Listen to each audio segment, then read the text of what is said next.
हिंदी निबंध की विकास यात्रा के अंतर्गत हम 3 भाग आयोजित कर चुके हैं। पहले भाग के अंतर्गत हिंदी निबंध की विकास यात्रा में हमने भारतेंदु युग की चर्चा की, दूसरे भाग के अंतर्गत द्विवेदी युग की और तीसरे भाग के अंतर्गत शुक्ल युग की चर्चा की थी।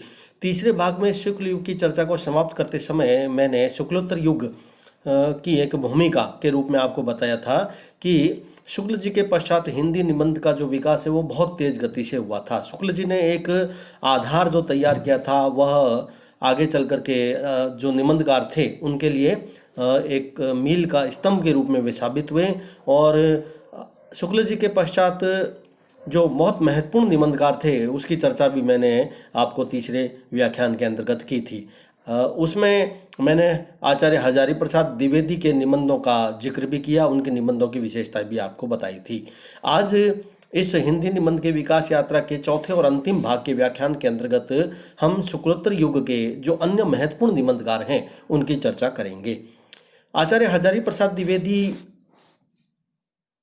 के निबंधों की जो विषय वस्तु, मनोभाव या उनका जो गंभीर से गंभीर विषयों को भी सरलता प्रदान करने की उनकी जो क्षमताएं थी उससे हिंदी निबंधकारों में एक उत्साह जैसा जग गया था। उसे आगे चल कर के आचार्य नंदुलारी वाजपेयी आदि अन्य जितने भी महत्वपूर्ण निबंधकार हैं जिसकी चर्चा मैंने की थी उन्होंने उसे आगे बढ़ाया। आज हम सर्वप्रथम आचार्य नंदुलारी वाजपेयी के चर्चा करेंगे। वे मूलतः विचारक और आलोचक रहे हैं और इन्होंने जो आलोचनात्मक निबंध लिखे हैं वो हिंदी साहित्य में एक नए सिरे से या एक कह सकते हैं कि कोई भी ऐसे तथ्य ऐसे किसी बात से संबंधित जिसके बारे में कोई पूर्वाग्रह थे तो उसको उन्होंने दूर करने का प्रयास किया। विशेष रूप से छायावाद के संबंध में, प्रेमचंद के संबंध में आचार्य नंदुलारी वाजपेयी के जो भी आलोचनात्मक निबंध हैं उससे उन पर एक नई दृष्टि मिलती है। उनके जो निबंध संग्रह हैं उसमें हिंदी साहित्य 20वीं शताब्दी, आधुनिक साहित्य, नया साहित्य, नए प्रश्न बहुत महत्वपूर्ण उनके निबंध संग्रह हैं, जिसे हम निबंध के साथ साथ आलोचनात्मक निबंधों की संज्ञा भी हम दे सकते हैं। काव्य रूप एवं शैली की दृष्टिकोण से देखें तो आचार्य नंदुलारी वाजपेयी के जो अधिकांश निबंध है वो बहुत ही विचारोत्तेजक हैं, यानी उसे विचार प्रधान चिंतन मनन पर आधारित निबंधों को उनकी श्रेणी में हम मान सकते हैं।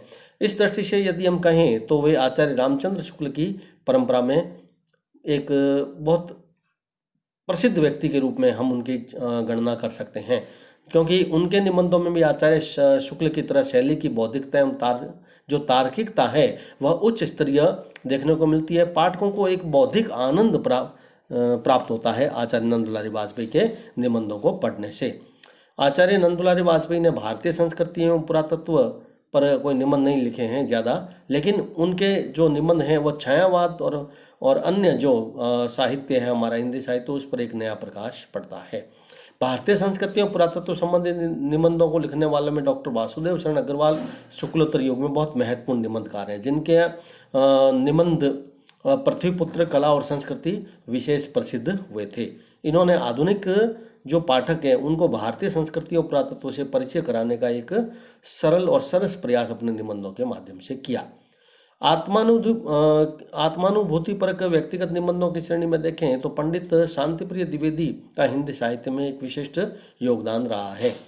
शुक्लोत्तर युग के निबंधकारों में पंडित शांतिप्रिय द्विवेदी जो हैं वह डॉक्टर नगेंद्र से ठीक पहले एक बहुत महत्वपूर्ण निबंधकारों के रूप में उनकी गिनती की जाती है। इनके निबंध संग्रह जीवन यात्रा, साहित्यिकी, हमारे साहित्य निर्माता, कवि और काव्य, संचारिणी, युग और साहित्य, सामयिकी आदि हैं। इनकी जो शैली है वो बहुत सरस रही है और इनके सबसे बड़ी निबंधों की विशेषता यह है कि इनके निबंधों में एक करुणा विगलित जो भाव होता है हृदय में वह निबंधों के माध्यम से हमारे सामने एकदम स्पष्ट रूप से सामने आता है। एक उदाहरण मैं आपके सामने प्रस्तुत कर रहा हूँ एक उनके निबंध का। वे अपनी बहन से संबंधित संस्मरण जो लिखते हैं उनका जो निबंध है उसमें वह उसका परिचय इस तरह दे रहे हैं। छुटपन में ही वह विधवा हो गई, उस अबोध व्यय में उसने जाना ही नहीं कि उसके भाग्य क्षितिज में क्या पट परिवर्तन हो गया।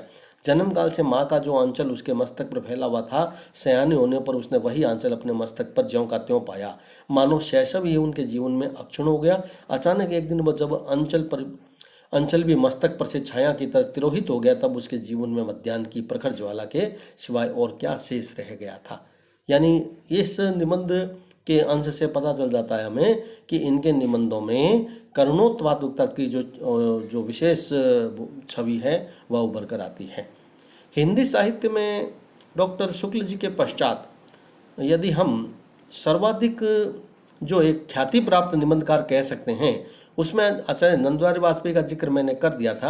आचार्य हजारी प्रसाद द्विवेदी तो उनकी तो गणना ही अलग है, वो तो एक शुक्ल जी के समकक्ष के ही बिल्कुल मान सकते हैं कि उनकी एक अलग विचारधारा और उनकी एक अलग विचारधारा। इसलिए आचार्य शुक्ल के पश्चात हजारी प्रसाद जी ने उनकी सभी मान्यताओं को खंडन करते हुए एक प्रकार से एक नए सिरे से उसका हिंदी साहित्य में एक रूप प्रस्तुत किया। लेकिन शुक्ल जी की परंपरा में यदि हम देखें तो नंद बिहारी वाजपेयी के बाद डॉक्टर नगेंद्र का नाम सर्वाधिक महत्वपूर्ण है। नगेंद्र जी के साहित्यिक निबंधों में हिंदी साहित्य में एक नई क्रांति जैसे उत्पन्न हुई है। उनके निबंध संग्रह में विचार और विवेचन, विचार और अनुभूति, विचार और विश्लेषण, कामायनी के अध्ययन की समस्याएं आदि बहुत महत्वपूर्ण है। सामान्य रूप से हम देखते हैं कि जो नंद बिहारी वाजपेयी के जो निबंध हैं वो विचार प्रधान है, जबकि नगेंद्र जी के जो निबंध है वो विषय प्रधान अधिक है। और उनके निबंधों में एक व्यक्तित्व का दर्शन भी होता है। वह दर्शन यद्यपि नंद बिहारी वाजपेयी में भी देखते हैं हम व्यक्तित्व की छाप, तो फिर भी हम जो नगेंद्र जी का प्रयास है वह पाठक का ध्यान अपनी अपेक्षा वो विषय के विवेचन या उस विषय की जो मूल समस्या है या जो महत्वपूर्ण बात वो साहित्य की कहना चाहते हैं उस पर उनका अधिक ध्यान जाता है। इसलिए व्यक्तित्व की जो छाप हम शुक्ल जी या वाजपेयी में देखते हैं, वह छाप नगेंद्र में होते हुए भी वह समस्या पर अधिक ज़्यादा ध्यान केंद्रित करते हैं। एक प्रकार से हम कह सकते हैं कि किसी भी विषय के एक बहुत ही कुशल व्याख्याता वे माने जा सकते हैं। डॉक्टर नगेंद्र ने अपनी गवेषणात्मक, विश्लेषणात्मक, व्याख्यात्मक जो शैलियों का प्रयोग किया अपने निबंधों में, उसके आधार पर हम कह सकते हैं कि विचारों की गंभीरता और चिंतन की मौलिकता और शैली की रोचकता इनके निबंधों में एक बहुत महत्वपूर्ण विशेषता के रूप में हमारे सामने आती है। हिंदी साहित्य में कुछ ऐसे निबंधकार भी वे हैं जिन्होंने अपने निबंध मनोविज्ञान की पृष्ठभूमि पर ज़्यादा लिखे हैं। यानी जो मनुष्य का एक मन का अंतर्द्वंद होता है, जो चित्रण ना, चाहे वह किसी भी रूप में हो, वह किसी समस्या, सामाजिक चिंतन या कोई भी छोटी समस्या जिसके अंतर्गत किसी पुरुष या स्त्री के अंतर्द्वंद को उजागर अधिक किया जाता है, जिनमें इस प्रकार के निबंध हम शुक्लोत्तर युग में ही हमें अधिक देखने को मिलते हैं। और इस प्रकार के निबंधों को लिखने वाले में जैनेन्द्र का बहुत महत्वपूर्ण स्थान है। जैनेन्द्र जी ने, हालांकि ये मुख्य रूप से कहानीकार रहे हैं, किंतु उनके निबंध संग्रह जो जड़ की बात, जैनेन्द्र के विचार, साहित्य का श्रेय और प्रेय, प्रस्तुत प्रश्न, सोच, विचार, मंथन आदि ऐसे निबंध हैं जिसमें उनकी शुद्ध मनोवैज्ञानिक या दार्शनिक जो अभिव्यक्ति है वह हमारे सामने आती है। इस प्रकार के जो निबंध होते हैं उसमें चिंतन प्रणाली ज़्यादा स्पष्ट नहीं होती है, वो केवल द्वंद्वात्मक चीज को व्यक्त अधिक करते हैं।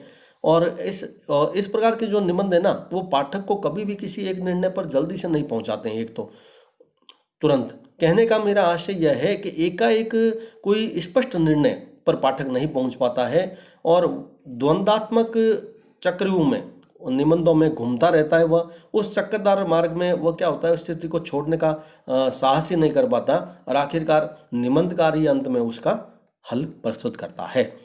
जैनेन्द्र पाठक पर अपना निर्णय कभी थोपते नहीं है, बल्कि वे उस पाठक की निर्णय शक्ति को और उसको आंदोलित करने का या उसको उत्कृष्ट करने का भी प्रयास किया करते हैं। इस प्रकार के यदि हम निबंधों में हम देखें तो जैनेन्द्र की एक बहुत महत्वपूर्ण विशेषता यह रही है कि वे स्वयं ही अंत में उस निष्कर्ष पर पाठक को पहुंचा देते हैं जहां पर वह पहुंचना चाहता है। यदि हम उदाहरण देखें एक जैनेन्द्र का, वो आप सुने अच्छी तरीके से, फिर आप उसको नोट्स के रूप में उतार लें। पर आंखों देखी बात है कि पैसा उठा लिया जाता है, इंसान को छोड़ दिया जाता है। उनकी कीमत पैसे की नहीं है। मैं जानना चाहता हूँ कि अनर्थ कैसे होने में आया। क्यों यह जरूरी है कि जैसे पैसे की तरफ प्रीति का हाथ बढ़ता है, वैसे ही बल्कि उससे भी अधिक इंसान की तरफ हमारा प्रेम का हाथ बढ़े। क्यों वह जरूरी है कि आदमी दया की प्रतीक्षा करे और तब तक उस ओर से अपने को अछूता बनाए रखे। मगर पैसे को धूल से उठाकर जेब में रखना उस पर उपकार करना नहीं है, तो रोगी को सड़क पर से उठाकर अस्पताल में रखने पर भी उपकार की कहाँ आवश्यकता आ जाती है। यानी निबंध ऐसे हैं, आप देखा अंश हमने कि किस प्रकार कोई स्पष्ट हमारे सामने कोई वर्णन न होकर के एक द्वंद्वात्मक वर्णन हमारे सामने उपस्थित हो रहा है। इस प्रकार के निबंधकारों में हम डॉक्टर सत्येंद्र देवराज आदि को भी मान सकते हैं, जो इस प्रकार के निबंध जिन्होंने लिखे थे। डॉक्टर सत्येंद्र के जो निबंध हैं उसमें कला, कल्पना और साहित्य की झांकी महत्वपूर्ण है।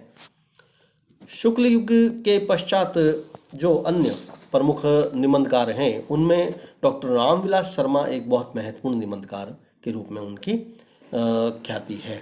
अपनी ये डॉक्टर रामविलास शर्मा एक ऐसे निबंधकार हैं मेरे दृष्टिकोण में, जो अब तक जितने भी निबंधकार हैं आए हैं हमारे सामने उनसे बिल्कुल अलग है। क्योंकि इनके निबंधों की ये विशेषता रही है कि ये बिल्कुल एकदम अपनी तीखी और व्यंग्य शैली होती है, उसमें उस बात को रखने की वजनदार तरीके से अपनी क्षमता रखते हैं।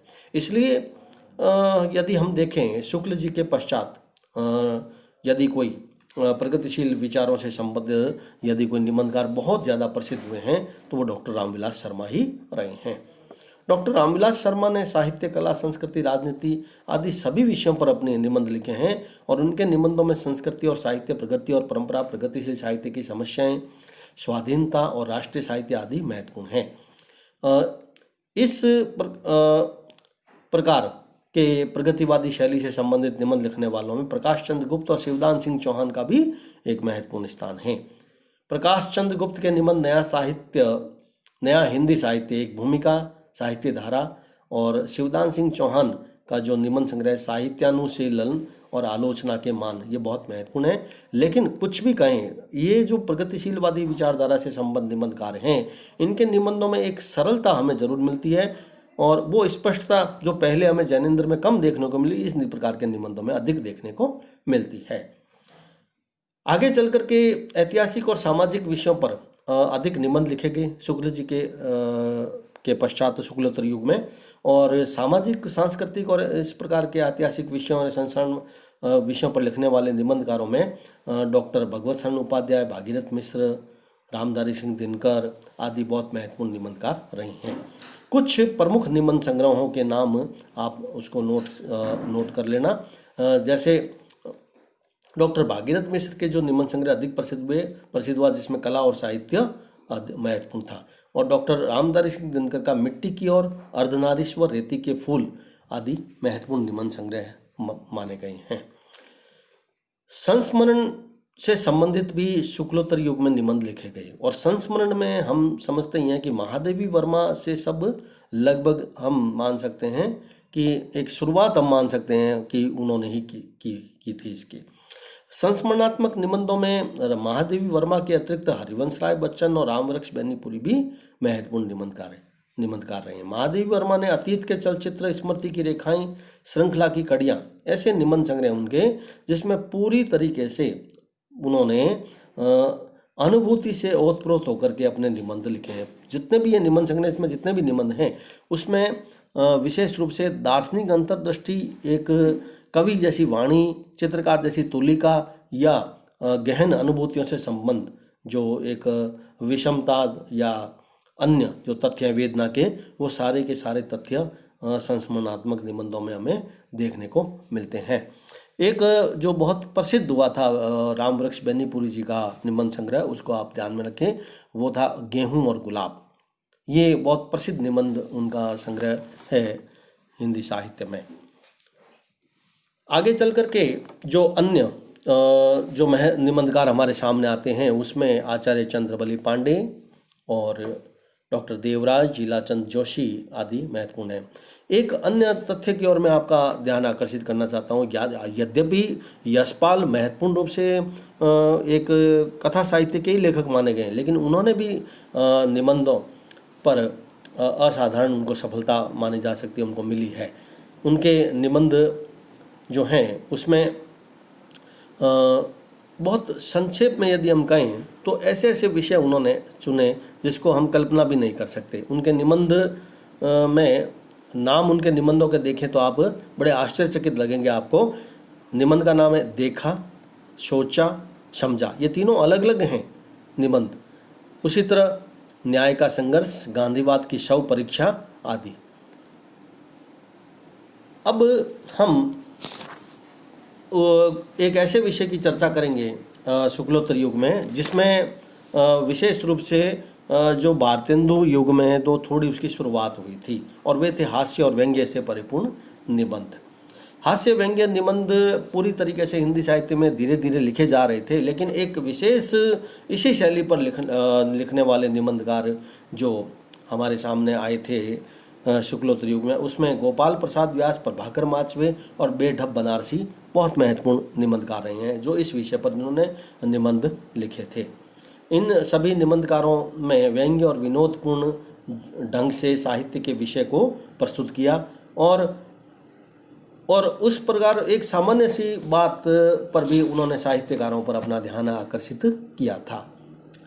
हिंदी में एक नई परंपरा, निबंध की जो एक नई परंपरा की शुरुआत हम कह सकते हैं, वह जो हुई थी शुक्लोत्तर युग में, वह थी ललित निबंध की। और उस ललित निबंध की परंपरा में सर्वाधिक महत्वपूर्ण निबंधकार थे डॉक्टर विद्यानिवास मिश्र। विद्यानिवास मिश्र के 2-3 निबंध तो इतने प्रसिद्ध हुए हिंदी साहित्य में कि कई बार आपके पाठ्यपुस्तक में भी उन निबंधों को लगाया जाता है, और उसे आप नोट कर लें, ध्यान रखें। उसमें 3 निबंध मेरे दृष्टिकोण में, 3 जो संग्रह है वो उनके बहुत प्रसिद्ध हैं। जैसे एक तो है उनका तुम चंदन हम पानी, मेरे राम का मुकुट भीग रहा है, और चितवन की चाह। डॉक्टर विद्यानिवास मिश्र जो थे उनके निबंधों में एक, हम कह सकते हैं, विषय वस्तु और विचारों के एक सुव्यवस्थित प्रतिपादन जो होता है ना, उसके स्थान पर इस प्रकार के निबंधों में एक निजी चिंतन, अनुभूति की जो स्वच्छंद पूर्वक जो वर्णन है वो ललित शैली में करने का प्रयास किया जाता है। यहाँ जो ललित शैली है वह, उसका मतलब यह है कि शैली के लालित्य की प्रमुखता के कारण उन्हें ललित निबंध की संज्ञा दी जाती है। साहित्यिकता, कलात्मकता या लालित्य का होना अनिवार्य होता है साहित्यिक विषयों में, और उस प्रकार की शैली पर इन्होंने निबंध लिखे हैं। ललित निबंधकारों में विद्यानिवास मिश्र के अतिरिक्त 2 बहुत महत्वपूर्ण नाम आप ध्यान में रखें। एक तो हैं कुबेरनाथ राय और दूसरे हैं कन्हैयालाल मिश्र प्रभाकर। इनके निबंध भी लगभग हम कह सकते हैं कि इन तीनों निबंधकारों में जो कल्पना शक्ति का जो प्रयोग है वह इतना स्वच्छंद होकर विचरण करती है कि पाठक ऐसा लगता है कि जैसे उस चीज़ को आगे पढ़ता ही जाए। और इन निबंधकारों की एक अन्य महत्वपूर्ण विशेषता यह रही है कि अब तक जो निबंधकार रहे हैं उसमें ग्रामीण जीवन और लोक संस्कृति का थोड़ा पक्ष हमें कम मिला, लेकिन ललित निबंध में यह पक्ष अधिक हमें देखने को मिलता है। हम यदि आधुनिक युग में किसी निबंधकार की चर्चा करें जिसने हास्य और व्यंग्य को अपने चरम उत्कर्ष पर पहुंचा दिया था, तो उसमें हरिशंकर परसाई का विशेष उल्लेखनीय योगदान है। हरिशंकर परसाई जी ने अपने निबंधों के माध्यम से समाज, राजनीति या जो मध्यम वर्ग के जीवन की जितनी भी विभिन्न समस्याएं हैं, जो विकृतियां हम कह सकते हैं, विद्रूपताएं या विसंगतियां हैं, सभी तथ्य जो जीवन से जुड़े हुए हमारे हैं, जिससे हमारा जीवन प्रभावित होता है, उस विषय पर परसाई जी ने अपनी लेखनी चलाई और इतनी रोचकता और प्रभावपूर्ण ढंग से उन्होंने निबंध लिखे कि संभवतः आधुनिक युग के निबंधकारों में परसाई जी इसी कारण से सर्वाधिक प्रसिद्ध हुए हैं। परसाई जी ने बहुत सरल भाषा में ऐसी निबंधों के माध्यम से विसंगतियों पर ऐसी चोट की है कि उसकी तुलना करना किसी अन्य निबंधकार से बहुत कम संभव है। परसाई जी के समकक्ष हम देखते हैं तो शरद जोशी उसके समकक्ष हम ठहरा सकते हैं उनको। इसके अलावा अन्य निबंधकार जरूर हुए हैं जिन्होंने व्यंग्यात्मक शैली में निबंध लिखे हैं, लेकिन वे परसाई जी की छाया मात्र ही मुझे लगते हैं, जैसे केशव चंद्र वर्मा, रविंद्रनाथ त्यागी, ठाकुर प्रसाद सिंह, शंकर दयाल सिंह, हरीश चंद्र वर्मा, ये ऐसे नाम हैं जिन्होंने भी अपनी व्यंग्यात्मक शैली में निबंध लिखे, किंतु वह स्तर जो परसाई जी का या शरद जोशी जी का है वह इनमें कम देखने को मिलता है। यदि हम हिंदी निबंध की इस विकास यात्रा की संपूर्ण चर्चा करें तो देखने को यह हमारे सामने प्रश्न आता है कि भारतेंदु युग के लेखकों की भांति जो आज का निबंधकार है वह अपने युग और समाज से तो सीधा संबंध नहीं है, लेकिन फिर भी समाज की जितनी भी मान्यताएं हैं, स्थापनाएं हैं, परंपराएं हैं या उसकी जो विद्रूपताएं हैं, उसको उन्होंने अनेक पत्र पत्रिकाओं के माध्यम से आज के जो निबंधकार हैं वो व्यक्त कर रहे हैं। कमलेश्वर, राजेंद्र यादव या अन्य जितने भी अन्य कथाकार हैं जिसमें कई महिला लेखिका हैं, उन्होंने भी कई विषयों पर निबंध लिखे हैं और वे सभी निबंध उनके पत्र पत्रिकाओं में प्रकाशित होते रहे हैं, चाहे वह हंस है, कथादेश है या कथारंग है या कोई अन्य पत्रिका है, उसके माध्यम से वे अपने निबंधों को अपने सामने रखते रहते हैं। अब प्रश्न यह है कि हिंदी में जिस प्रकार नई कहानी, नई कविता, वैसा नया निबंध नहीं आया। आशा है भविष्य में इस अभाव की पूर्ति होगी और हिंदी का निबंधकार भी इस क्षेत्र में सफल होगा।